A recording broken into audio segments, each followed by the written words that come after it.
Acting President Professor Emil Shibajo assures motorists plying the Mokwa-Jeba-Ilori route that relief will come their way in 2 weeks.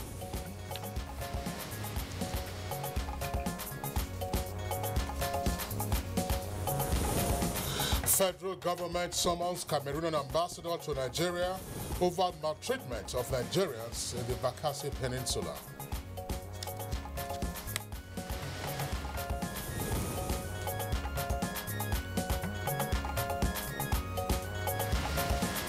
Supreme Court dismisses PDP appeal challenging the election of Godwin Obaseki of the APC as duly elected governor of Edo State.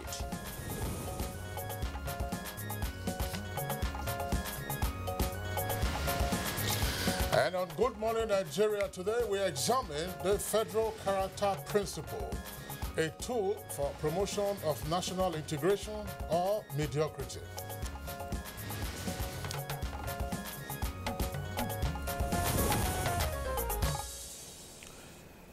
Imagine this scenario. Mr. A, B, and C are being considered for a particular appointment in a government establishment.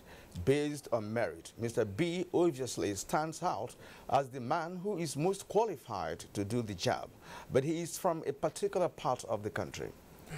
Now, in Nigeria of today, Mr. B is most likely going to be dropped, while Mr. A or C is chosen because of the consideration of balance and to avoid the domination, it is said, of one part of the country over the others in government establishments. And this, to many watchers of the application of the federal character principle, is, without mincing words, very counterproductive for any nation that desires to move forward. Now, Kyria, to the framers of the federal character policy or principle, which was introduced in the 1979 Constitution, and this was after the Civil War, the whole idea was to help promote national integration and to address the fears of sections of the country which felt that they had been marginalized. And yes, Kingsley, it's entirely true, because the federal character principle was also designed to ensure that public service appointments reflect the country's diversity, religious, ethnic, geographical, and linguistic, and by extension, that resource allocation reflects the fact that this is a federal system and not a clan. Now, the assumption is that if the public service is truly representative, this will promote a sense of national loyalty and inclusion. And indeed, Section 14 of the Constitution, as well as the third schedule, there to spell out the principle in clear terms. And in 1996, a Federal Character Commission was established to ensure compliance with the provisions of the Constitution and relevant laws. But according to many Nigerians, the principle has over the years promoted mediocrity within the public service and retarded national growth and progress. It is indeed the general impression that the federal character principle, as applied currently, has resulted in the erosion of merit, and that the observed inefficiency in the bureaucracy is directly traceable to the federal character principle. And in other areas of national life, it has not necessarily, it has been argued, brought about better spread of opportunities. And Deputy Senate President Ike Ekweremadu, in a recently published book titled Who Will Love My Country? Ideas of Building the Nigeria of Our Dreams, argued that champions of the use of federal character have rather used the principle to uplift mostly their kith and kin, and at the expense of the larger population in their own ethnic groups. Now, Ekweremadu also indicated that the fears of marginalization that had suppressed meritocracy in the recruitment into the public service were largely unfounded, as qualified Nigerians could be found in every part of the country. And it is also said that the wrong application of federal character principle by the federal government and its agencies is drawing Nigeria backwards rather than propelling it to grow and make progress in the Committee of Nations. Now, the big problem is that we are not, as some persons argue, yet a nation. And Nigerians also, in a sense, are also propelled by love and patriotism. We are a country, it is argued, of villagers, of ethnic champions who are locked in a primordial mode, largely challenges of thinking as Nigerians, as a nation. Well, exactly, and you know, many have therefore suggested that the federal character principle should be redefined and made more productive so that it does not continue to sacrifice merit on the altar of mediocrity. So we'll go back to first principles. What is the intention, or was the intention, of the original framers of the federal character principle as enshrined in the Constitution? And has the application of the principle justified its introduction, or, like many have said, stratified merit? Now, is there a need for a refinement of the application of the federal character principle?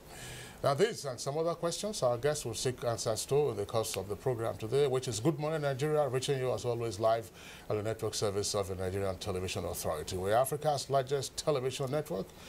My name is Kingsley Osadola. Welcome to today's edition of the program. And I am Kirian Umayo, joining Kingsley to welcome you to the program. In the course of our show this morning, we shall bring to you our companion segments as usual, which will include newspaper review, business, sports, foreign and entertainment news. We are kick-starting with the news of the day. Well, Laura Bala Hassan is our guide. Hello, Kirian. Hello, Kingsley. Good morning and welcome to the news. Acting President Professor Yemi Oshinbajo has assured motorists plying the Mokwa-Jeba-Ilorin road that relief will soon come their way in 14 days when the temporary bridge over the collapsed Mokwa Bridge will be put in place. The acting president gave the assurance during an unscheduled visit to Tatabu, Mokwa local government area of Niger State, scene of a collapsed bridge that has affected a vehicular movement on the road. We've also tried to see how, with the help of the FRSC, better movement of goods and materials, I beg your pardon, can come here for work here. So we're looking at that possibility as well, and looking at all various options of bringing the materials as quickly as possible here. 4 bodies have been recovered while 8 persons are still missing in the aftermath of the flood that affected some parts of Suleja and Tafa local government areas of Niger State. Mukhtar Abubakar reports that the flood followed a heavy downpour which lasted for more than 12 hours. I tried to rescue my wives and children, but I was overwhelmed by the flood and narrowly escaped. Before we know what in the happen, what you hear now, wow, like this everywhere full. When we came out, these our neighbors that are here could not be able to cross because the water have already blocked this other side. They were screaming for us to help them, but we couldn't. All stalled power projects in different parts of Nigeria will be completed in line with the present administration's policy on incremental power supply. The Minister of Power, Works and Housing, Babatunde Fashola, made the commitment at the inauguration of 260 MVA transmission substations in Kukwaba, Abuja. Customers now will have more than one source, meaning that if there's a fault on the source which is supplying them, we'll be able to switch them to another source. Delayed up to this point because of lack of funding. Going forward, let us deliver timely. The Nigeria Industrial Policy and Competitiveness Advisory Council rose from its meeting Monday with a determination to find lasting solutions to the challenges facing industry and industrialization in the country. State House correspondent Jide Onifade reports that this is the second meeting of the council and members were divided into groups to proffer solutions to challenges facing industrialization in Nigeria. Working meeting, and we have committed to making sure that working together between the private sector and the public sector, we engage and solve the most pressing problems and challenges that face industry and industrialization in Nigeria. Some areas, some critical areas, that the, our council is looking at, like power, infrastructure, roads, capacity building.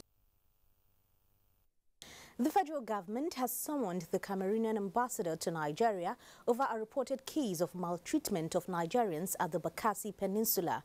The Minister of Foreign Affairs, Geoffrey Onyama, stated this while reacting to the situation there.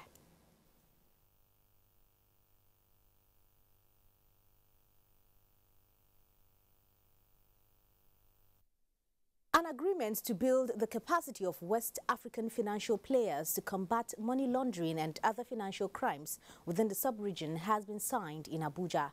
Kolo Muhammad reports that with this latest effort, countries and institutions in the region are expected to be better informed and professionally equipped to recognize, trace and combat financial crimes. Upgrade their skills in detecting, tracking and combating money laundering.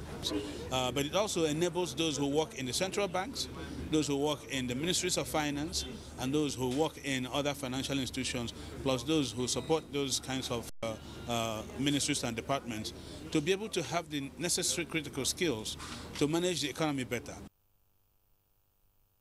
And that's the news for now. Kirian and Kingsley will be back after this break. Good morning.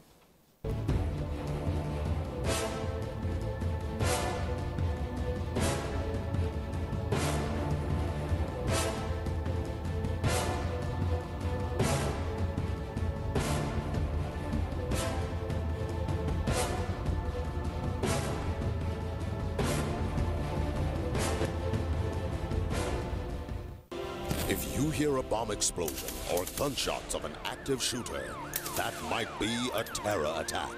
At such times, always remember 3 action words: run, hide, report. Don't try to run towards the terror scene to save the situation, because there might be a second bomb blast or another attack. Run far away and take cover. Make sure you are safe first. Yes, it is in our nature to sympathize over the hurt, but remember, only trained personnel can help in such situations. When in a secured environment, promptly call relevant authorities and help will come. For anonymous reporting, call 09630-3250-5 or 0813-2222-106. If you see something, say something. Nigeria unite against terrorism. This message is brought to you by the Federal Ministry of Information and Culture. Welcome to the new world of superb taste, now here in Nigeria. Everyone, try it and enjoy the delicious goodness. We are bringing our new noodles to every corner of the country. That's right, it tastes great. It tastes fantastic. It's time for a new noodle. Nigeria, you want the truly delicious taste? Come and get it!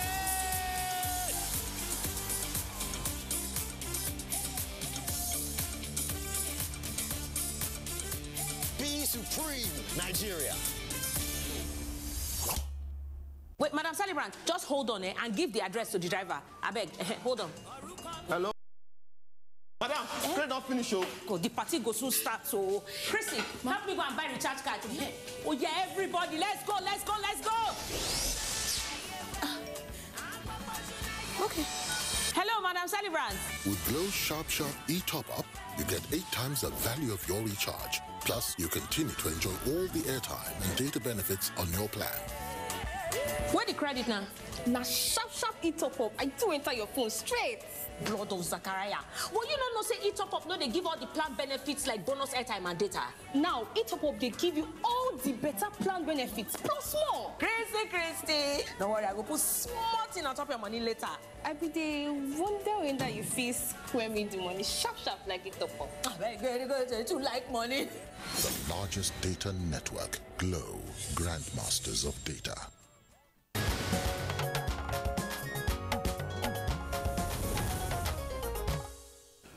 And out of business news, Libya and Nigeria may be asked to cut oil output, says Kuwait oil minister, as output in both countries rose amid exemption from global cuts. Let's now join Aminan James for details of these and more stories on business news.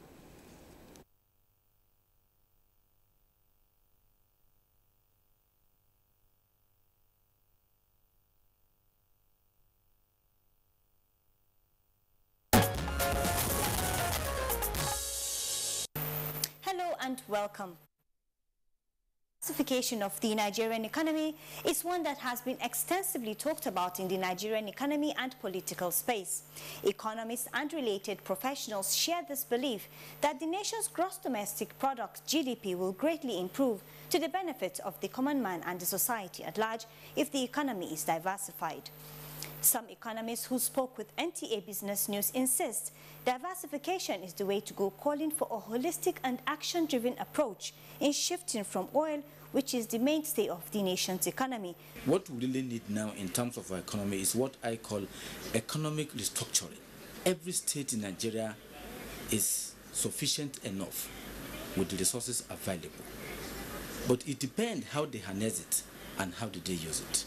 Whether we diversify or not, as far as that problem is still there, corruption, we are going nowhere.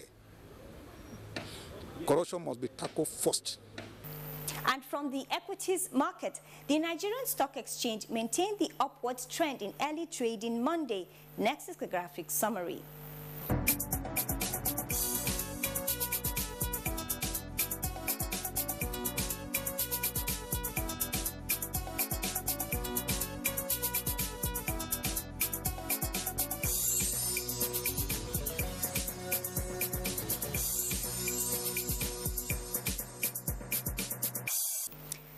Finally, from the international scene comes the news that Kuwaiti Oil Minister Issam Al-Marzouk says Libya and Nigeria, which have both boosted oil production since they were exempt from global cuts this year, may be asked to curb their crude output soon in an attempt to help rebalance the market. OPEC and non-OPEC producers have invited the two African nations to their committee meeting in St. Petersburg, Russia on July 24th to discuss the stability of their production, Al-Marzouk said on the sidelines of an energy conference in Istanbul. The two countries came into focus after they seemed to resolve some of their political challenges that had slashed their production. Nigeria's production rose 50,000 barrels a day in June, according to a Bloomberg survey. And that is business news. Good morning, Nigeria continues. Thank you very much, Amina Nujem, for the business package. And good morning, Nigeria. Next for us, we go to the front pages of some of today's newspapers.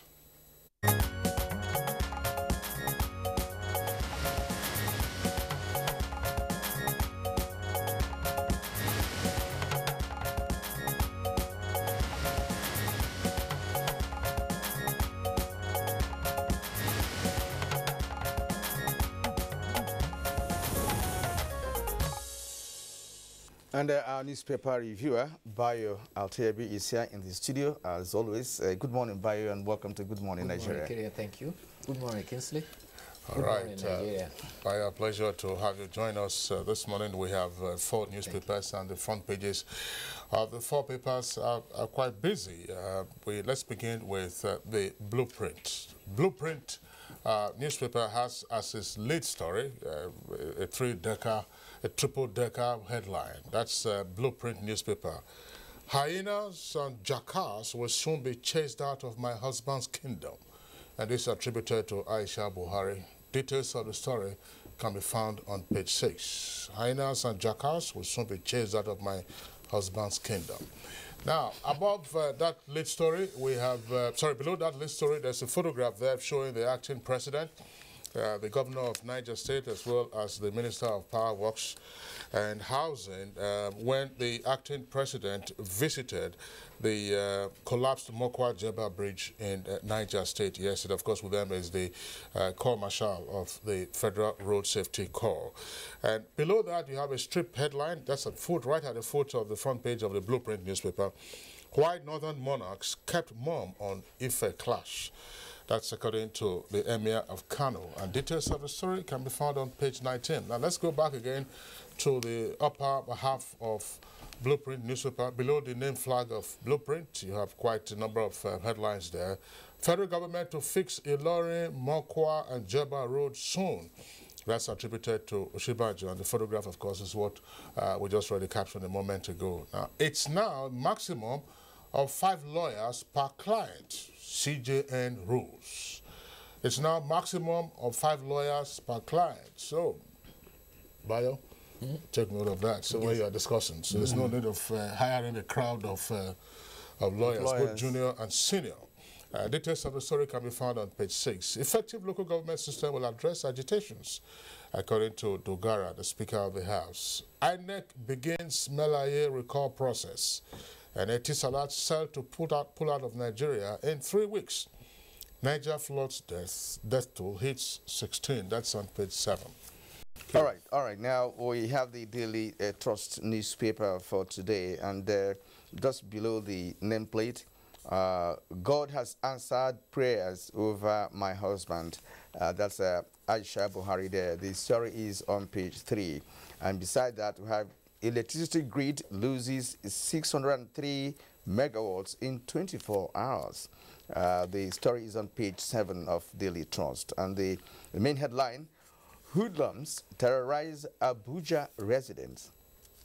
And of course, below that, we have the photograph, which is also what Kingsley told us about in blueprint, where the acting president, Shebajo, governor of Niger State, and of course the minister of power, Fashola, on a tour of a collapsed bridge.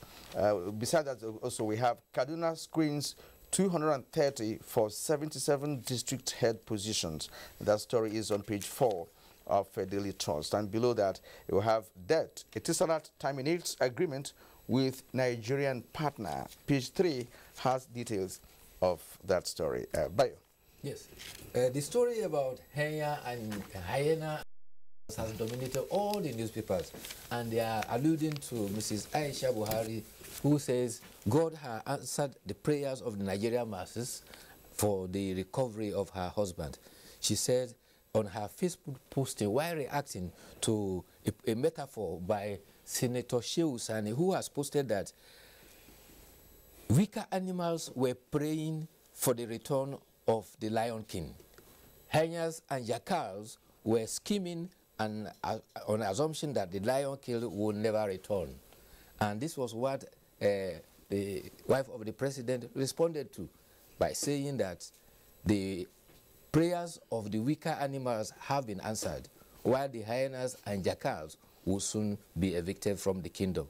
He said, we strongly believe in the prayers and support of the weaker animals. Long live the weaker animals, long live Nigeria. Now, this has dominated all the papers. The Nation puts it, jackal, hyenas around Buhari will go. New Telegram says Buhari will chase out hyenas, jackals in presidency. It reminds one of the satire, classical satire, Animal Farm, where the pigs held sway and the sheep were the underlings and they kept on bleeping. Yeah, 2 legs bad, 2 legs bad, 4 legs good, 2 legs bad. And classically it was alluding to what was happening in Russia. But the concern here is that history is about to repeat itself. It may be recalled that when President Umaru Musa Yar'Adua was also ailing, and upon return, there were some cabinet shaking, and some people lost their position. And this is what is being alluded to, apparently saying that there have been some under the carpet plans, anticipating that the president probably may not return. All right, Bayo, thank you very much. Of course, this is the second most significant remark made by the president's wife. Yes, on the president's health, yes. And then, of course, the allusion now to hyenas and jackals. All right, let's return to the front pages of other papers. Nigerian Pilot. Nigerian Pilot, just below the nameplate. We'll go from the nameplate right down to the foot of the front page. Biafra, agitators have foreign sponsors, and this is according to the Gambian envoy. Details of that story can be found on page 12. And maritime workers urge federal government to upgrade MAN, that's MAN with facilities. Details of the story can be found on page 9. Now, Fed loans talks. Etisalat pulls out of Nigeria, and foreign major gives Nigeria 3 weeks to wind down. That's on page 5 in greater detail. Now, South and Southeast governors unite to pursue common development. Also there on the front page, the details of which can be found on page 2. Edo governorship. Supreme Court affirms Obaseki winner. This story, as I said, is in greater detail on page 2. Atta Igala lauds road construction efforts of Kogi governor. And presidency cabal in dilemma over Buhari, that's according to Fayoshe, that's on page 12. And Transport Ministry and Shippers Council set to host Trucks Transit Park Summit. And widow of slain policeman cries for justice. All right, now to the Guardian newspaper. I expected Bayo to talk about this hoodlums terrorize Abuja. Maybe we do that much later. Well, let's let me just give you the details that we have here. Above the nameplate, Supreme Court upholds election of Obaseki as governor. That's on Guardian. And now we have a photograph here that tells story. We can see some governors there. Fayoshe, the governor of Ekiti, Rochester Okorocha of Imo State, and right. And besides that, we have a She-Hot of a new feature, Ray Ebu. Well, that's a story that might interest you. It's on page 9. And then President Buhari will soon be rid of sycophants, evil wishers, says wife. That's on page 5. That is stories on Guardian newspaper. Then Dangote Foundation donates 50 million naira to victims of Ife crisis. Now, below the photograph, we have Etisalat Nigeria get deadline to stop use of brand name. What is that all about, Bayo? Yes, let's start with the hoodlums thing. Yes. It's not as if the hoodlums have taken over the entire Abuja city, but what the report is alluded to is the fact that most street lights are not working, and the reasons are not far-fetched. As at last Friday, power had peaked about 4,223 megawatts, and all of a sudden, the nation lost about 603 megawatts due to gas. It's a question of gas available for flare everywhere, but no gas to run the turbines. And naturally, where there is no street light, there's darkness, and that's when hoodlums get the upper hand to operate. I think something has to be done about that. But there are two critical issues now. The acting president visited the site of the Bakino Bridge at Tatabu, and the initiative is to ensure that within 2 weeks, the Mokwa, Jeba, Ilorin Road will be motorable. Presently, the newspapers report that there are over 2,000 trucks, tankers waiting that are stranded there with other trucks seeking to have a passageway. The acting vice president flew there onto the site yesterday and handed strict instructions that the temporary bridge be completed within a fortnight so that temporary passage can be sustained. However, there will be a permanent solution to ensure that the movement of heavy truck on the highway, which is persistently decimating the highway, will be reduced when the railway is there so that heavy traffic can return to the highway. Meanwhile, but I was just wondering, it's not so much waiting the railways, to take up the pressure of all the roads. One of the points that the acting president made yesterday also had to do with the tonnage of the vehicles plying the Jeba Mokwa Road, as indeed we find elsewhere. A number of those vehicles are overloaded.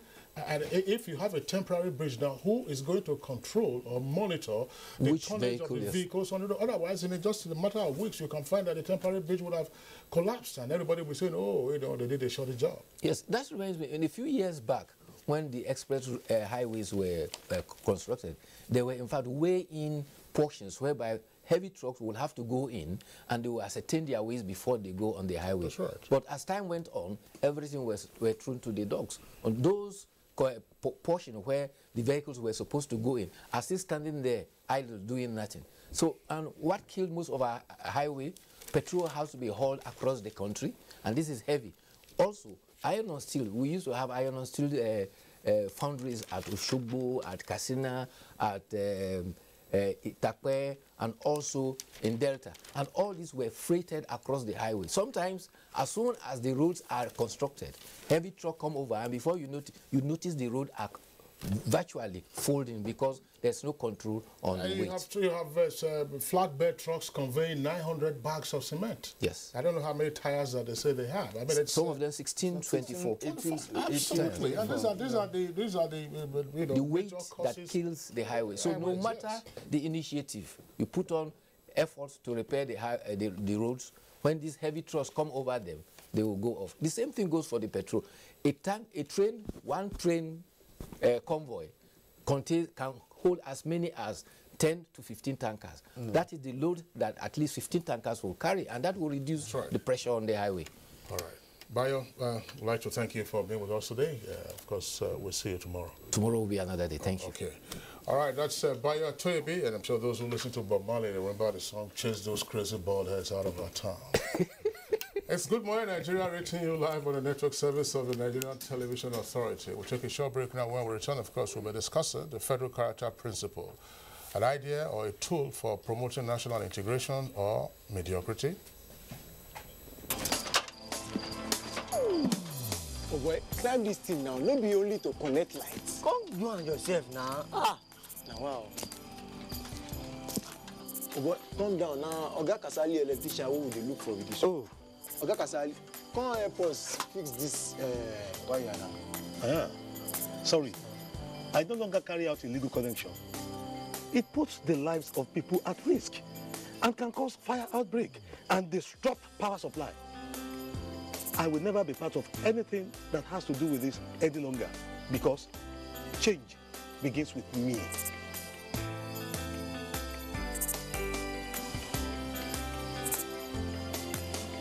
Oh boy, letting him talk makes sense. Oh boy, we could carry this line. This message is brought to you by the National Orientation Agency in conjunction with the Federal Ministry of Information and Culture.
This is what a normal data day looks like. You on your lane, minding your own business. La la la la la la la.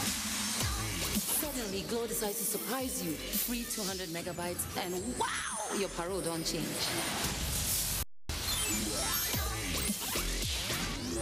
This means you begin to enjoy more upload, more Snapchatting, more streaming, more gaming.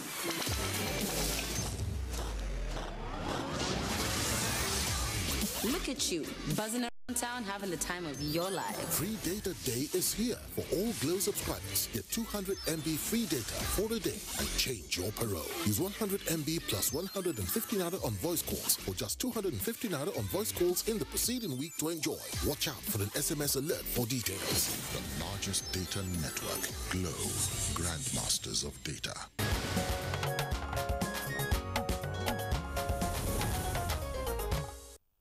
All right, it's Good Morning Nigeria still on the network service of the Nigerian Television Authority. Now, one of the measures introduced to allay the fears of sections of the country after the Civil War ended in 1970 was, of course, the federal character principle. Several years later, how effective has the principle been in ensuring that public service appointments and recruitments reflect the country's diversity? Our correspondent, Ahmad Ambale, has a background report as a prompt for our conversation this morning.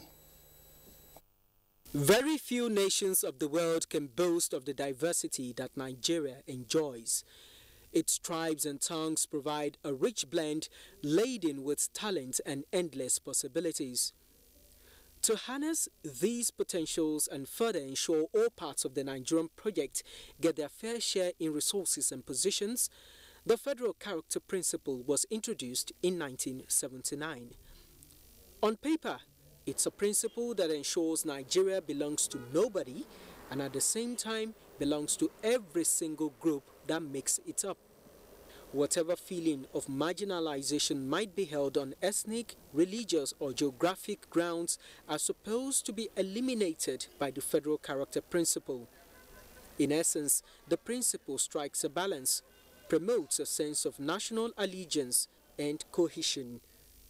Over time, however, it has become a topic for discussion, with many attributing the failings and inefficiency that has eroded public service as being a consequence of the principle. Merit, observers say, has been sacrificed on the altar of fulfilling sectional quotas and other such primordial criteria. Pointing to the civil service in particular, experts say the very best have often failed to get positions, thus denying the nation of their talent and expertise which could have turned things around for the country. But while one finger points to the principle, a school of thought believes the bulk of the blame falls back on those who implement the principle. Cases, they say, abound of citizens of this country who deliberately lower standards while hiding under the pretext of federal character. Kinsmen to such people come first, religious affinities take precedence, while competence come a distant last. To address these anomalies, those who know say equal opportunities must be given and standards need to be put in place. Nationalism as a must needs to have its roots deeply entrenched in the minds of Nigerians. In schools and in religious gatherings, equality, with emphasis on hard work and dedication, need to be emphasized. By so doing, the Nigeria of all, by all, and for all, will become a reality.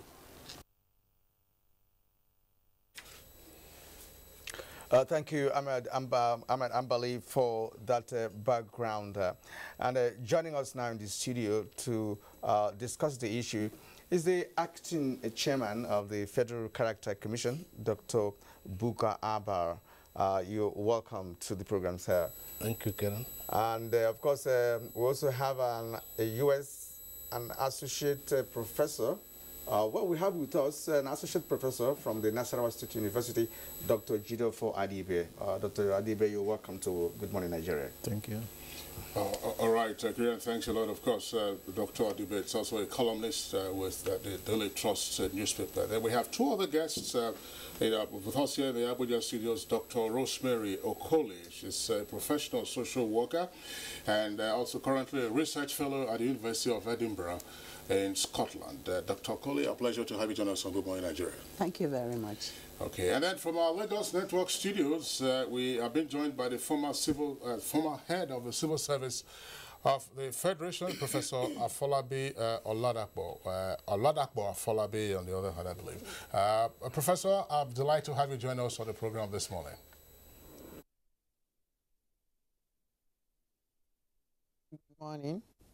Right, gentlemen and lady, we will get started now, and we would like the acting chairman of the Federal Character Commission to kickstart this conversation. Now, what actually necessitated the introduction of a federal character in Nigeria? Well, thank you very much, Karen. Federal character principle, as it enshrined in the Constitution, was necessitated by certain historical factors. You know, initially, there were very huge educational gap between the North and the South. And then this educational gap led to so many Nigerians, not necessarily from the North, but from the other part of the country, occupying a greater part of the civil service because of the lack of educational qualification by then. And then therefore, when other Nigerians got educated and started moving into the federal civil service or public service, then there was a huge cry of Malams coming into to take the federal position to work and this thing. And there was therefore a huge cry of lopsidedness in the civil service. And this lopsidedness resulted in people terribly being marginalized.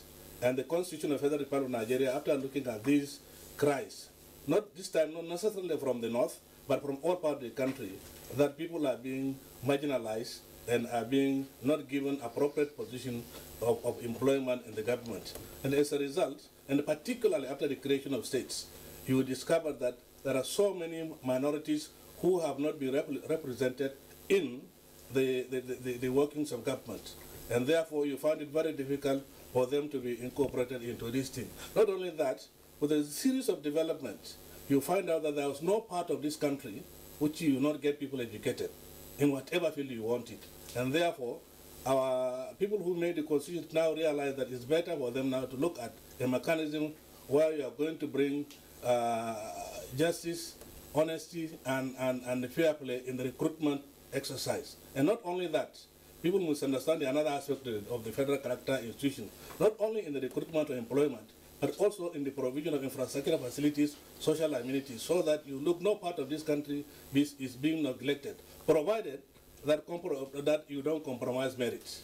And why you don't compromise merit, when people are qualified and they are being given the right chance of being admitted into whatever workforce, then you now provide. And then the Constitution now provides representation from all the 36 states, plus the federal capital, making 37 commissioners highly qualified civil servants, are either retired or serving, but they must retire their position and then come and look at this lopsidedness in their own states and then look at it in terms of either recruitment or in terms of provision of infrastructure facilities. But all these things are geared towards ensuring that, yes, people who want to work in the civil service of the country are people who are qualified, people who have the access to do this thing, so that there is equity, fairness, and justice in making these provisions and ensuring that, yes, they are being given the right chance of this thing. I want to emphasize that provided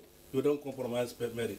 You cannot just simply because of federal character bring in somebody else and say, come and occupy this position. But in doing so, you must provide a benchmark where you want people to be employed in whatever capacity. If you want to get a lecturer or a teacher or a civil servant, then you are interviewing him, you must provide him with a level playing ground.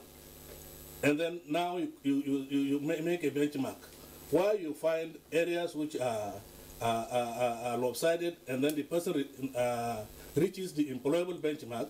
If you say your benchmark is 70%, and if you interview and he goes to 70%, then his area is lopsided, and other areas that are highly favored you should now consider those areas that are being lopsided, provided he has maintained your employable level of 70%. And then if he gets that, then he is now going to be employed and then given the chance. All right. Dr. Shatima Buka, thank you very much for establishing the foundational principles of federal character. From time to time, the Commission, that's the Federal Character Commission, undertakes visitations to federal establishments. And then, of course, there are also reports about the Commission members, or the Commission has been summoned to the National Assembly to explain certain things. What is the latest report card on the application of the Federal Character Principles, say, in the federal service? Well, it's initially, prior to the establishment of Federal Character Commission, you now discover that majority of the workforce is being dominated by a particular state or particular part of the country. For example, if you come to the north, majority of the people working in the civil service, and because of their levels of education initially, you find either from Kogi State or from Kwara State. And if you come to the southeast, the majority you find are either from Imo State or from Anambra, this thing, to the detriment of places like Ebonyi State, or places like Taraba, or places like Nasarawa State. You find out that all these people, because of the levels of education, even if you come to the southwest, you also find out that majority of the people working in there are people from the other part of this, in exclusion of Lagos. Lagos State, for example, is one of the lowest represented in public service. And if you look at these states, if not because of the federal character, majority of them couldn't have come into the civil service. But they have properly qualified people within that area, within those areas. Therefore, presently, we have no any part of this country, no any MDA or ministry that you don't find substantial number of Nigerians who, from all parts of the country working. We are not saying that we have now reached the equilibrium. And we also, people make a mistake that federal character is associated with quota system. It's not quota system. It's not quota system. It's representation, provided that certain Nigerians are there, so that we have a template where no particular organization has more than 2.5, less than 2.5%. What's the difference between quota system and federal character? Yes, the difference between quota system and federal character and other equity is that in quota system, you expect every state should have 10, 10, 10, 10, or 5, 5, 5, or 50, 50, 50. But in our own federal character system, you have to have equity, not fully, so that if you have 1,000 staff in your organization, we expect that at least 2.5% of that staff may have from other states, and maybe 3% will be from other. So the range is between 2.5 and 3%, and therefore they are not equal. It can be in NTA, for example, it can be from somebody from the state can be 5, and from other state can be 7 or 8 or 9 or 10. Not necessarily equality, but we give chance to Nigerians to participate. All right, from all indications, what you're saying is that there should be meritocracy, yes, after all. All right, let's go over to Lagos now, where Professor Afolabi is. Professor Afolabi, you were the head of civil service of the Federation, and you must have actually, experienced the workability or otherwise of the federal character principle. Could you just enlighten us, what your experience has been and how that has, affected Nigeria or impacted positively in the Nigerian workforce? Thank you very much. The federal character principle, as enshrined in the Constitution by itself, in my opinion, is a very laudable idea because Nigeria is multi-ethnic, and in terms of opportunities, it's not really equal. So there must be some kind of mechanism to be introduced that allows everybody to belong and feel extremely satisfied and assured that, yes, Nigeria belongs to all.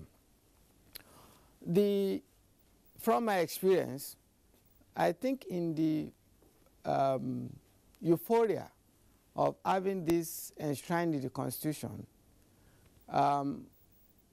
we did not pay too much attention to the details of the implementation. So the problem really is in the detail, and that is why you have the perception that perhaps federal character is promoting not so much of a meritocracy, but other things. In my experience, and from what I've seen over the years, is that we need to develop clear guidelines as to how this will be implemented if it must persist. Because, again, when you look at the totality of Nigeria today, there's nowhere in Nigeria that you don't have people who fill the slots that we're all clamoring to fill. So maybe I will get to the more fundamental thing which actually bothers me a lot of the time, is the constitutional review that allows every citizen to belong to where they were born or where they live or something like that. Not that it's your ethnic origin that determines your citizenship. So in trying to elucidate this principle of federal character, I think where it had worked and which we have all ignored is in the university admission process. Yes, federal character quota system, but the quota system was really an offspring of the federal character.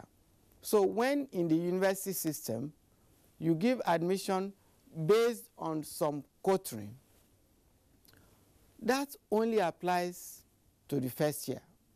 Beyond first year, you have to make the effort.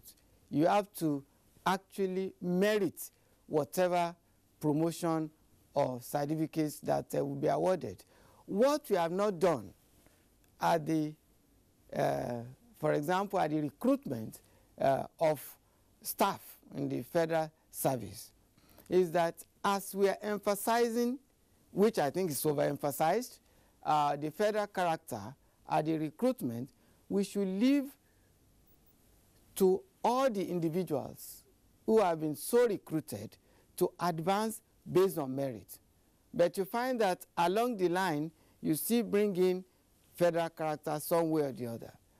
I would leave federal character only again to the political levels of appointment beyond the mainstream, really the trust, the body that is the engine of service. So my opinion is that the federal character is a very good principle, but we need to pay more attention to the way this is clearly specified in terms of merit.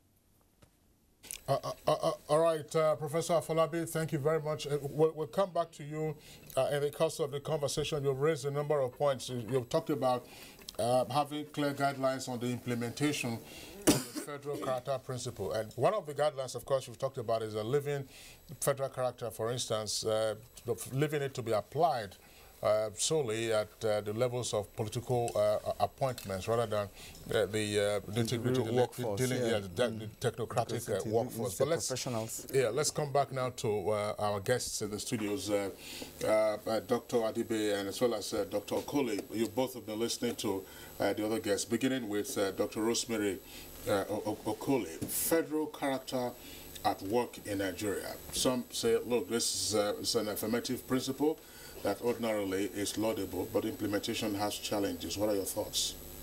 Thank you very much.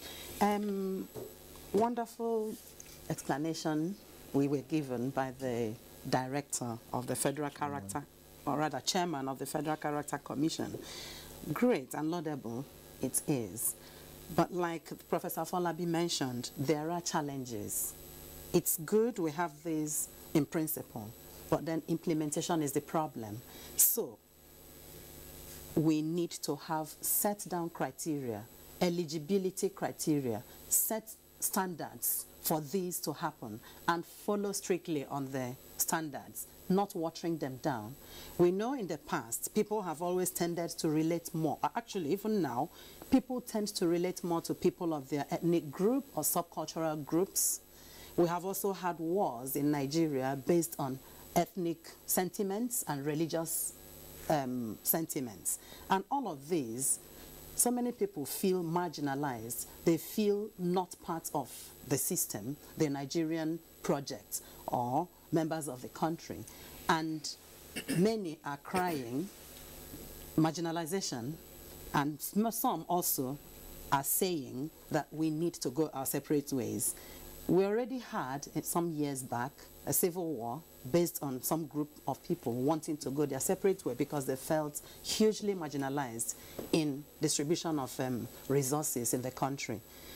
And that points to the problem, the challenge faced by this federal character business or the quota system. It is wonderful, it is positive affirmation, it is equal opportunities, it promotes justice, engenders, fairness. Some people call it positive discrimination. But whatever way we look at it, there is need for everybody to be taken along, to be brought on board. Yes, all fingers are not equal. It is also, it should be noted that some people, some groups, some areas do better in certain things than others. But we should not sacrifice merit because we want everybody to be equally represented. Take, for instance, in highly competitive business like football or sporting activities. Yes, we want to promote every representation from every state, from every ethnic group or cultural, subcultural groups. But when you are going out there in the global environment to win goals, to bring back laurels, what we want is go there, get us the accolade, get us the laurel. If the 11 players in a football match, for instance, come from one ethnic group or come from one family or come from one state, and they are the best the country can showcase, the best we trust would go out there and bring us the laurel, play well, represent the country well. So let it be. We don't always have to apply the quota system or the federal character to highly competitive businesses like sporting activities. So they go, they bring us the laurels, the ambassadors of Nigeria, the name that is known all over with Nigeria, the football team in Nigeria, they are great, they are wonderful. Nobody is there asking whether they are from Imo State or they are from Nasarawa State or they are fairly, picked from every state. Yes, so we promote the best of the best, and for me, that's what I believe in, much as I also believe in equal opportunities, because outside of this country, in the US, they encourage ethnic groups. In the UK, they also encourage minority ethnic groups to be part of the system. And so, when such things are done, they put in a lot of resources, they put in a lot of facilities, they encourage and empower people who are less represented. The black or minority ethnic groups are always seen to be less represented. And they do that to bring everybody up to speed. But then coming back here to here, you have to have everybody from every state. Fine. If you must take everybody from every state, every locality, whatever the agreed criteria are, it should be the best from such localities, and not the best in Enugu, the best in Nasarawa, and then you take somebody who is less, who has not measured up to the laid down criteria or the required eligibility criteria. That's my take on that. All right. Thank you very much, Dr. Coley. Just as Professor Afolabi, pointed out, that it may be more effective, more useful to us if that is limited to political appointments, as he said. And you also now raising the issue of ensuring that the best goes out for us, especially in sports, than just let's do the federal character in all things. And now let's go to Dr. Adibe now. This was introduced about 38 years ago. And of course, the issues which underpin the introduction of the policy, is still present with us. What's your take? Thank you very much. First of all, I would like to give this historical background to the establishment of the FCC in 1996. The background actually was the Abacha Constitutional Conference, where the southern faction of the political elites were demanding for power rotation. In turn, the northern faction of the political elites were also demanding for federal character commission as a balance. So it's actually part of the instruments of nation building. And I want to elaborate on what the acting chairman said about the difference between quota system and federal character principle. The quota system is based on a predetermined outcome. For example, you say this person has 10. In the appointment of ministers, the Constitution says every state must have at least one minister. That is quota. In federal character, the principle is aspirational, and it's not the same as the way I understand it, as some people assume, that is an affirmative action program. It's not. Its affirmative action is based on redressing past historical injustices. And that means that you have to establish who caused the injustice. I don't think that was the essence of the federal character principle. It was an aspirational instrument of nation building going forward. Because if we allow elections, unfettered competition of elections in the political marketplace, one section may, because of its population, establish majority tyranny. Therefore, to avoid that, we want power rotation. And the other person said, okay, yes, power rotation we can concede, but also let's put federal character principle. You don't go back. You look forward. So that makes it aspirational. Another misconception is that people think it's proportional representation. In other words, that if you come to any establishment, there should be some parity. If you have Zone A that has 10, and other people will have 10, so that every parastatal should mirror the nation. I don't think that was also the essence. You have to look at the totality of what, because resources and skills are not evenly distributed. You can find that there are in some establishments where certain groups will be predominant. Say, for example, if you are from riverine areas and you're extremely good swimmers, you're likely to take interest in the Navy. and you may become preponderant there. And then if you move to another area, you have to also become preponderant. You have other groups. So if you find media reports showcasing one or two parastatals where one or two groups predominating, that's bias reporting. Because you have to look at the picture. And also we have to make a distinction between the application of federal character principle and simple statecraft. If you take, for example, the Federal Character Commission, where with the due respect to the acting chairman, if, say, Babangida or Obasanjo were in power, was in power, what will happen? There are certain key areas in the nation that you deliberately want to make sure that certain people are represented because people see them all the time. I'm sure the acting chairman is aware of the criticisms of the FCC that since its establishment, the chairmen have always come from the north. That's part of the criticism. That's, you know, you have to bail yourself. There's nothing wrong with it. But it's simply that there's been lack of statecraft.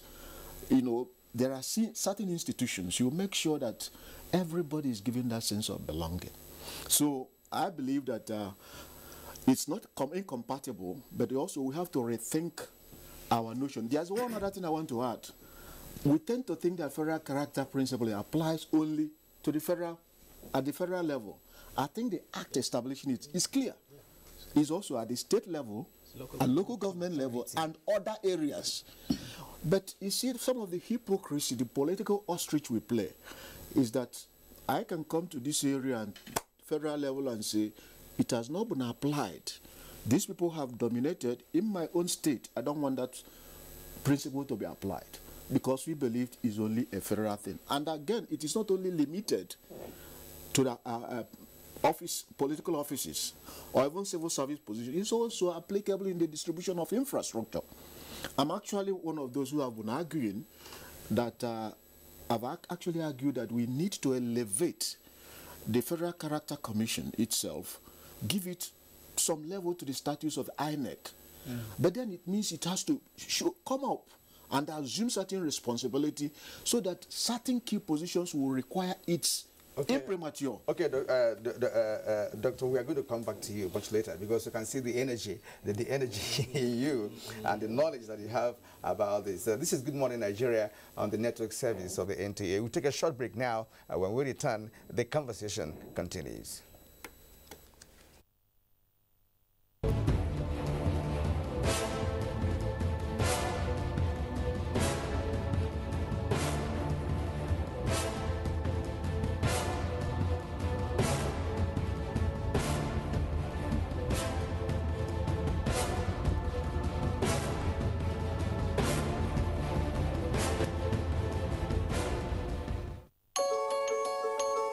The Future Assured project of the wife of the president, Aisha Muhammad Buhari, is carrying out free medical screening and distribution of food items at various IDP camps while ensuring the economic empowerment of women through training and skill acquisition. In recognition of her efforts, wives of governors have lent their voices in support. In Kogi State, we feel the impact of Future Assured, especially in women and children. The Future Assured program of Mrs. Aisha Muhammad Buhari, the wife of the president, has been very assuring and still reassuring in Sokoto State. It has impacted positively in the areas of humanity, especially women and children. Supports the Future Assured initiative. Email programs@futureassured.org.ng. Future Assured, promoting and protecting the lives of Nigerian women and children. Admission forms for the 2017-2018 academic session of NTA Television College JAWS into its diploma programs are now on sale. The diploma programs are in film and TV production, broadcast journalism, and TV engineering technology. Applicants are required to have at least 5 credits, including English language and mathematics at SSC, NECO, or GCO levels in not more than 1 sitting. Application forms can be obtained from the TV College Refi JAWS or at any NTA zonal centers nationwide on payment of a non-refundable fee of 7,500 naira in bank draft in favor of NTA Television College. Completed application forms should be returned to the office of the academic secretary, NTA Television College, or the center of purchase on or before 28th of July 2017. For further inquiries, please call 0806 980 9807 or 0703 660 7155. NTA Television College, training you to be the best you can be. know the coolest place in town? It's right here on your phone. Welcome to the Glow Cafe. Come on in. It's buzzing in the Zanga. In here, anything is possible. Check out the menu, and here are some of the hot items. Over here, you can buy credit, buy data, share data, borrow voice and data, give data. Give it to him now, be kind. Then there is Glow Music Cafe. More than 2 million Nigerian and Africa land back. Glow has teamed up with the world's largest gaming catalog to bring you the Glow Game Cafe. And that's just a start. Check out the Glow Video Cafe. Countless clips, comedy and sports, direct to your device. And when you thought things couldn't get easier, there's personal account management and Glow customer care right at your fingertips. You can get everything at Glow. Simply text BUZZ to 105 to download the Glow Cafe app or go to your app store and search for Glow Cafe, the largest data network. Glow, grandmasters of data.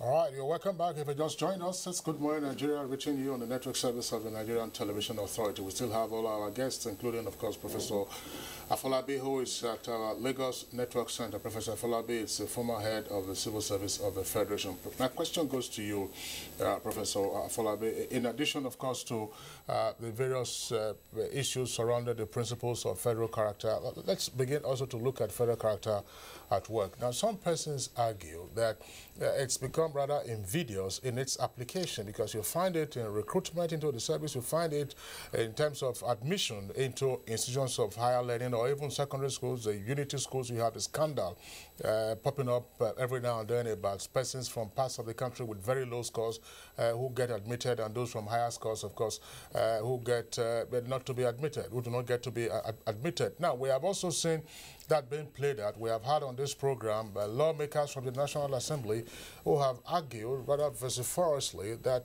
on the basis of Chapter 2 of the Constitution, citing the federal character principle, that infrastructure distribution in the country should also follow the federal character principle. And that's also been responsible for some of the budgetary delays and squabbles that we have had with the executive branch. Is the federal character principle, in this sense, killing the country?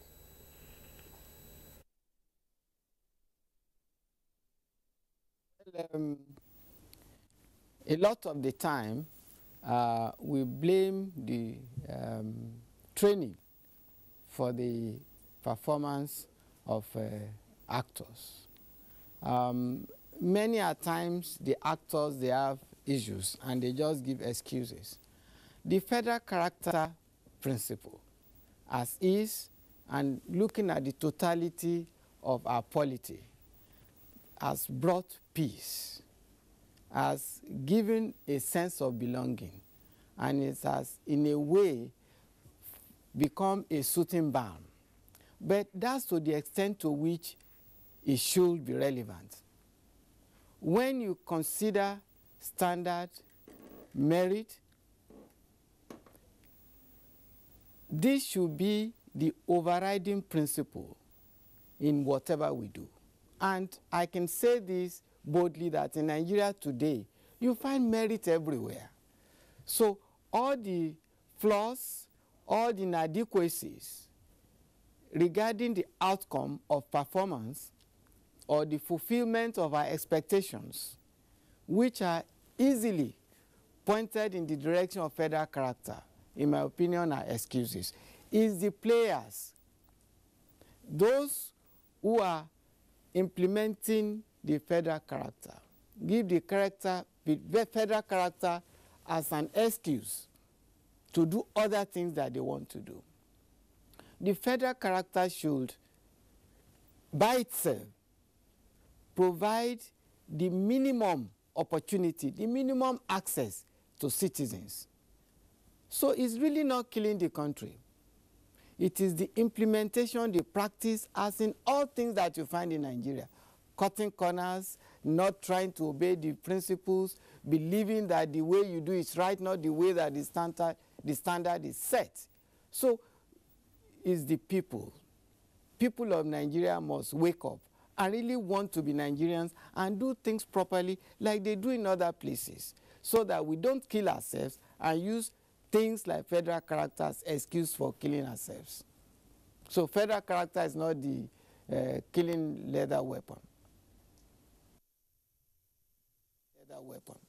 To pursue this, I'm sure you are also familiar with what happens in some establishments in the country. Take, for instance, the services, let's say the armed forces, the police or paramilitary institutions, where issues of seniority are very crucial. So, on account of the fact that some persons argue you want to promote federal character, you appoint a service head, to a position, and all those, of course, who are otherwise better qualified or senior to him, will then get retired. I mean, we have this kind of purge from time to time. We have seen it over the decades in the country. Now, what does that do to the patriotism of individuals who get to be affected, whether in the civil service or whether in the paramilitary or even the armed forces?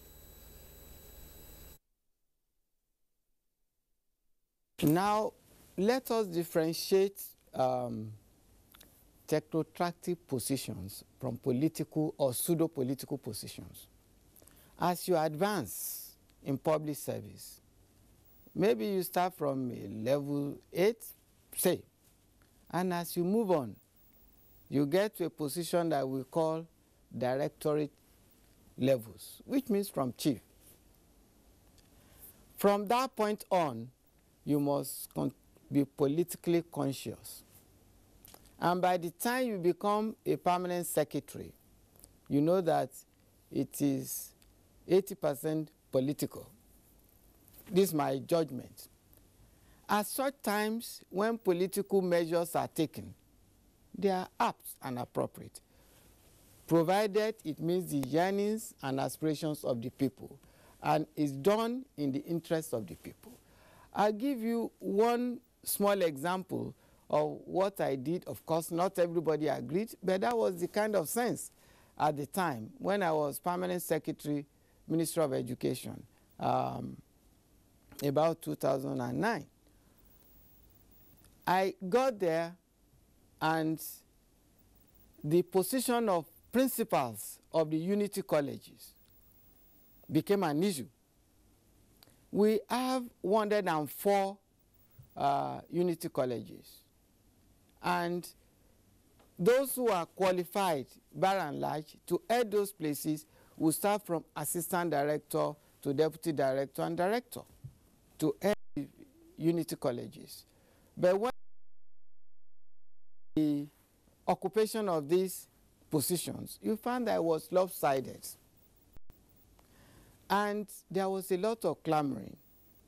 Even when you want to say everything has to be merit, there must be a sense of belonging to be introduced. So we drew up what should be the minimum benchmark to get people in and still fulfill the principles of federal character. So we divided the 104 by 36 states plus 1. And you could find that you will have in each state at least 2. Minimum of 2, maximum of 3. So in each state, we did whatever I required to meet the minimum benchmark, and then based on the performance, and in this time also linked to seniority, because experience is linked to seniority and performance and exposures and all sorts of things. Well, we balanced it out. So if we apply it in this way, in which case the political consciousness, and when you get to the level of political consideration, you just have to allow to hold sway. Because at that time, there were deputy directors from other states who are not principals, and we have assistant directors who are principals from other states. But they had met the minimum benchmark. So as you are applying to, for example, in the armed forces or in the other parastatals and institutions, once you get to that position that is classified as political, even by the way of salary, you see that some of these positions are political. Anything political can be the consequence of your faith. So it is in the implementation that we be assured that we are doing this in good faith. We are doing it not based on bias of ethnic color anymore, but based on what is good for the people, what is good for the country. And this will be my take. Thank you very much, Professor Afolabi, for that position that you have taken. And you also talked about flaws and inadequacies in the implementation of the federal character principle, and that's well taken. And let's now go over to the acting chairman of the Federal Character Commission. The big problem is that some people think that we are not yet a nation. Now, can the federal character principle achieve for Nigeria the nationhood that we're talking about in the light of the fact that we have issues implementing the principle which was well intended originally? Well, thank you very much. I absolutely agree with most of the comments made by my fellow participants, and also the issue raised by Professor Afolabi.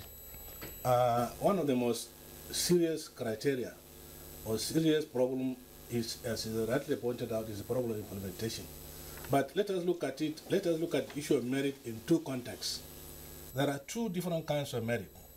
One merit is the merit that people need it and it must be done. For example, if you are talking about infrastructure or if you are talking about allocation of resources to certain areas, look at, for example, where there is a very serious gully erosion or very serious environmental degradation or desertification or whatever it is. This kind of areas require a special kind of merit that they deserve it, and then the areas could not afford to remedy that particular position. That is one aspect of merit in terms of infrastructure. The other aspect of merit, I believe, is people are referring it to paper qualification. That means you must be a graduate, you must have a BSc, MSc, PhD, whatever it is, they refer to this thing. But let us look at the historical antecedents of this country and how these things came about. In the olden days, in the 40s and 50s and in early 60s, look at the infrastructural facilities and then educational this thing and employment level put in by people like Aolo, people like Sarjona, people like Okpara, in their own, even outside in the Midwest, they have put in structures which are in the best interest of the country. And unfortunately, today we have better educated people, more people from all these areas, but we have still underdevelopment, worse than the time we have in the late early 50s and late 60s, simply because the type of merit we consider is only on merit on paper qualification. And yet certificates are given based on character and learning. Based on character and learning, and nobody looks at the issue of the character. They only talk about the learning.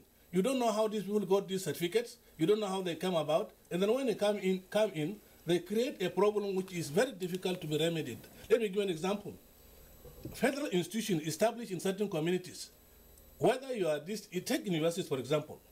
If there are certain communities which clearly look at everything to be from their states, because that federal institution belongs to them, and therefore they don't want anybody coming up. And even if you are qualified, whether you have a first class or this thing, they prefer taking somebody with third class from their area than you who is a first class and you want to work there, simply because the implementers directly or deliberately jettison the issue of federal character. And this is being encouraged by the elites, who now put people that this particular institution belongs to you, and therefore you don't mind it. And I have an example.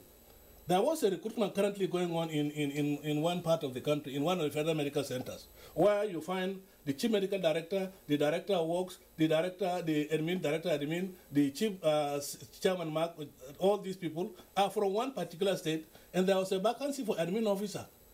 And one state which is closer to that area, somebody participated, and then we recommended that people should be taken since he had reached the benchmark. The community protested.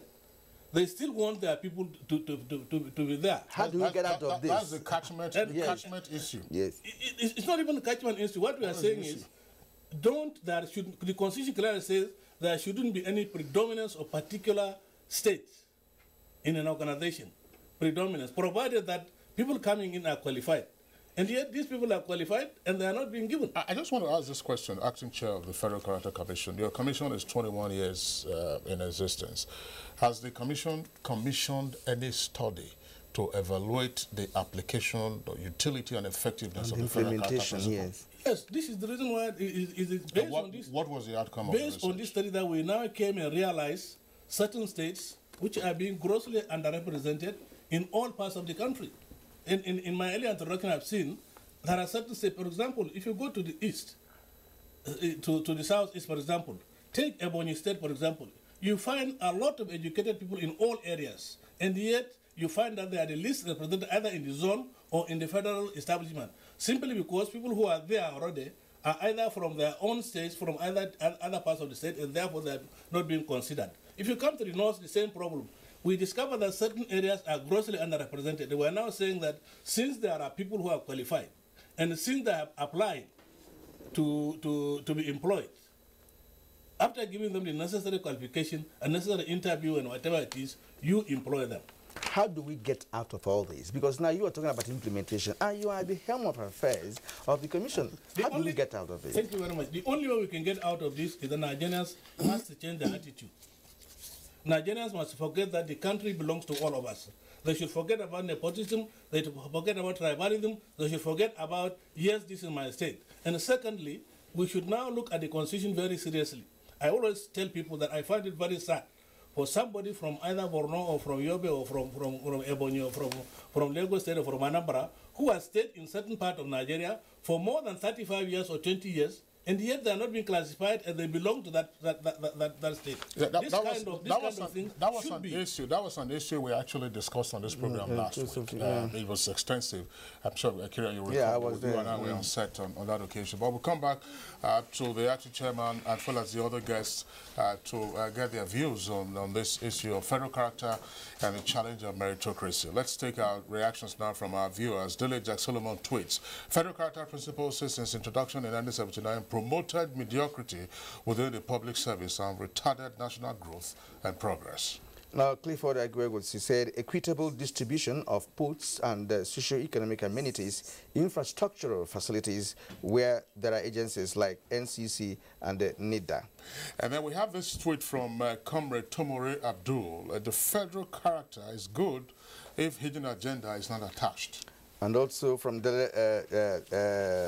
Jack Solomon, introduced after the Civil War to promote national integration and to address the fears of marginalization, but still have tribalism and nepotism gone. And this is from Law Alpha C. Nigerians are calling for restructuring in view of the present lopsidedness in the federal character principle application. And Festus Akimboewa says the federal character has created platform for dullards who are deficient in strategic thinking to take over strategic positions in Nigeria. Law Alpha C again has another tweet. The federal character principle has long been bastardized along political, ethnic and religious lines at the expense of meritocracy. And more coming in now from Change to Progress. I think the FCC needs to be more publicity or something. That maybe you require to do some publicity to correct a lot of misinformation on the streets, especially in southern parts of Nigeria. And this is from Shakiru. It says, federal character is good, but it has a lot of disadvantages. It must be applied with caution. Festus Akimboewa says again, merit should come first before ethnic background in Nigeria. Government at all levels should invest in education and human development. And we have this from Habila Kwara Zakshi. That's Habila Kwara Zakshi. And it tweets, federal character is not working for minority tribes in Nigeria. My tribe is minority in Bauchi, and we don't have simple recognition. I recall we talked about the character being also at the state level. It plays out there. And now Ali Ahmed says, on what conditions did FCC give waivers to MDAs, that's ministries, departments and agencies, to recruit their wish and abandon poor applicants? That's the same tweet continues by Ali Ahmed. Is it true that FCC, that's the Federal Character Commission, compromises recruitment in MDAs by collecting, or rather cornering, that's what I think that's the intention there, cornering their share of the recruitment? All right, now those are the tweets that we have in the meantime. Of course, we'll come back to the acting chair to get his thoughts. But let's just get the thoughts of our other guest, Dr. Rosemary Okoli. Again, you listen to the views that have been expressed. Federal character at work. That some persons have also argued, again, as you can infer from some of the tweets, that, okay, the major challenge has to do with implementation. How then do we begin to overcome the hurdles of implementation? If the devil is in implementation, how do we get rid of that monkey off our back? Thank you, Kingsley. Having listened to all the conversations, including the tweets, I think, like you said, everybody nails it to implementation. Who is implementing what? I think at the highest levels, the decision-making levels in politics and at the offices, the chairman, whether they are politically appointed or they rose to the ranks through hard work and long service, who are the implementers?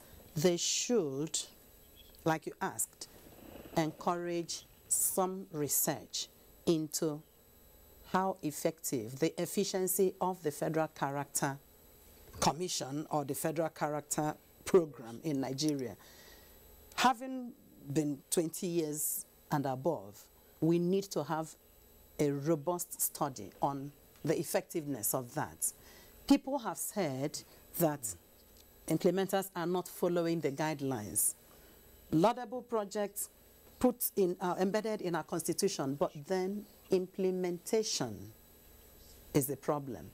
Do we need people from outside, independent, researchers to go around the 36 states plus Abuja to do a thorough job without looking at any political leanings or any ethnic gratifications?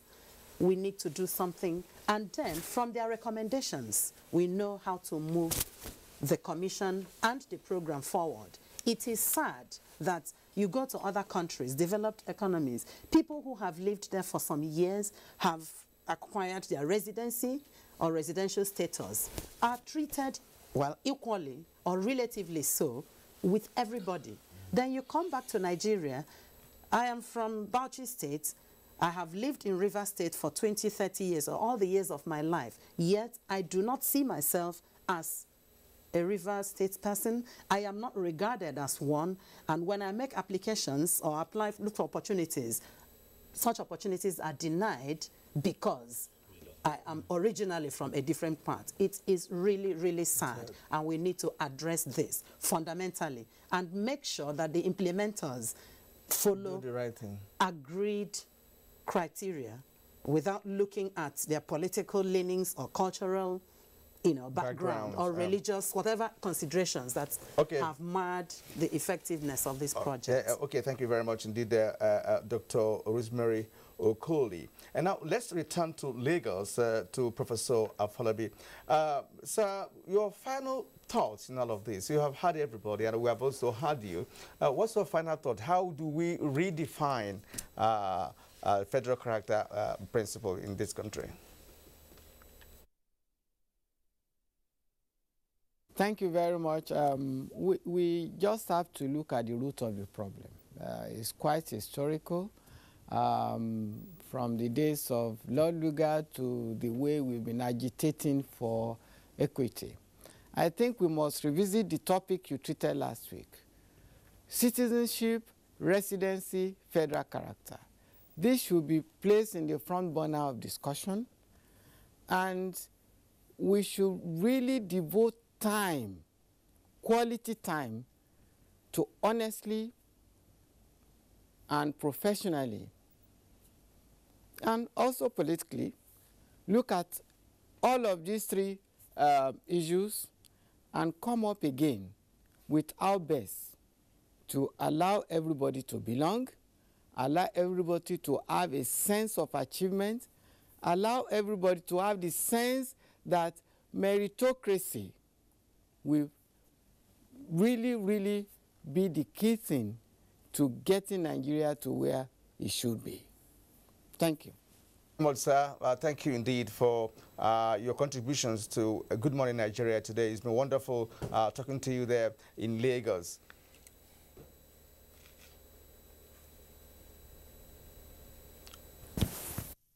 All right, back to Abuja here. We really have to go to Dr.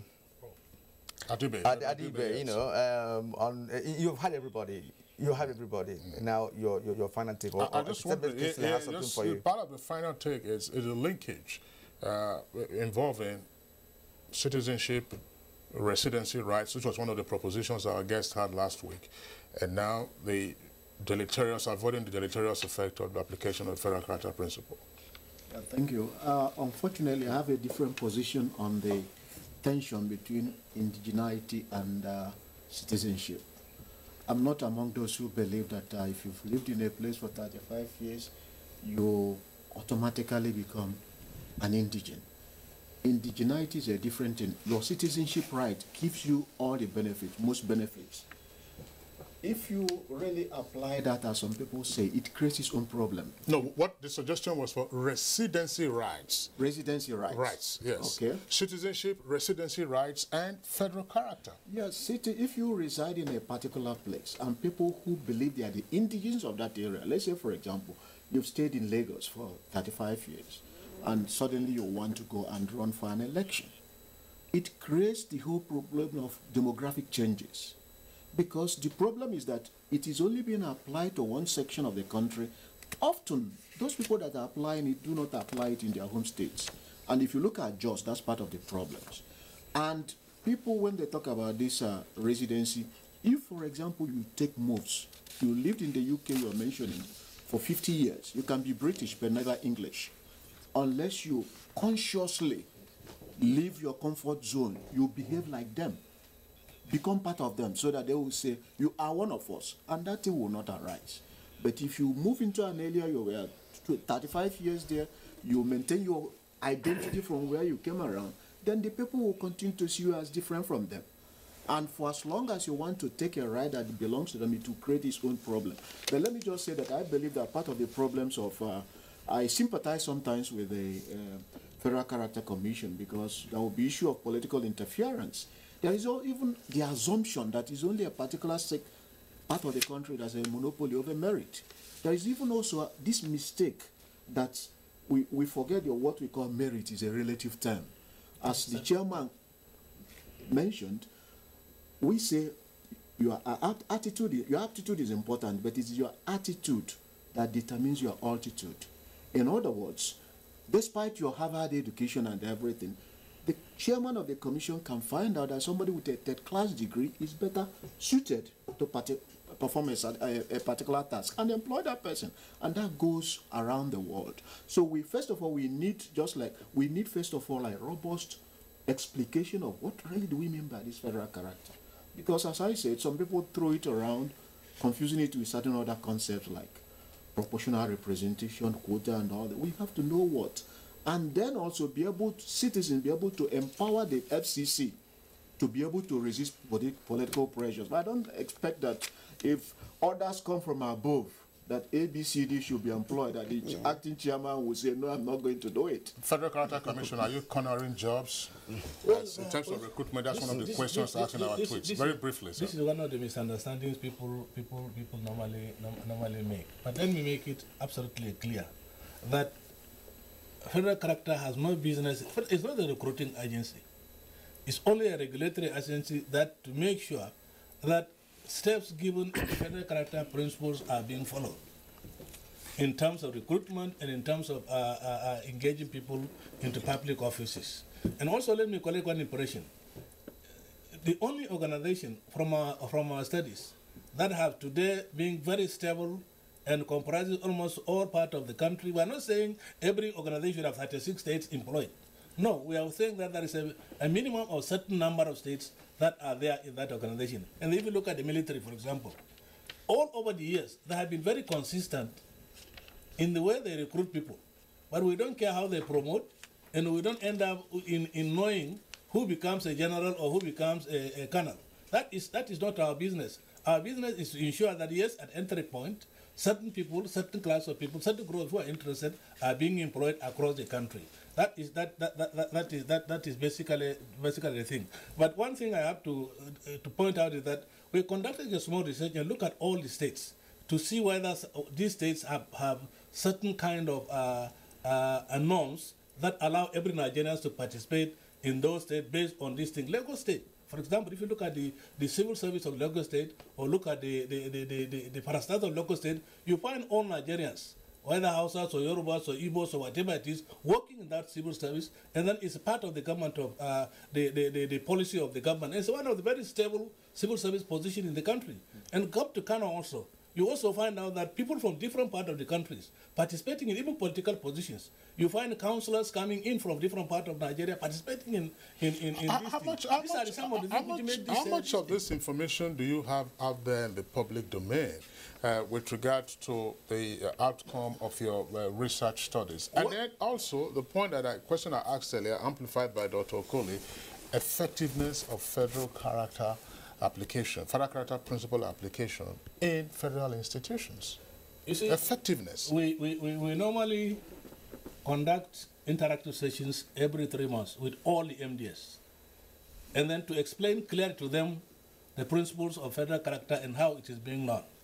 And we also expect them to behave the same way. But as he rightly pointed out, there are so many cutting corners and all these things coming around and interfering with some of these things. But it takes time. And that was the reason why initially it says there must be a change of attitude, and they must respect the nation itself, the interest of the nation first, before coming into any other interest. As long as people who are in position will now take the interest of the nation first, before their own parochial interest, then it is there that we can now implement the federal character principles. All right. Thank you very much, sir. It's been a worthwhile conversation on a very, very topical issue this morning on Good Morning Nigeria. And at this point, we'd like to thank the acting chairman of the Federal Character Commission, Dr. Shetima Bukar Abba, for, of course, being part of the show this morning. Thank you very much, sir. And as well, Dr. Rosemary Okoli, a social worker. You've been it's so exciting talking to you this morning on this very issue. Thank you very much, and, yes, and our friend from the university, Nasarawa State University, Dr. Jirofo Adibe. Your contribution has been very insightful. Thank you indeed. You're still on Good Morning Nigeria, coming to you on the network service of the NTA. We'll take yet another break. We'll be back in a moment.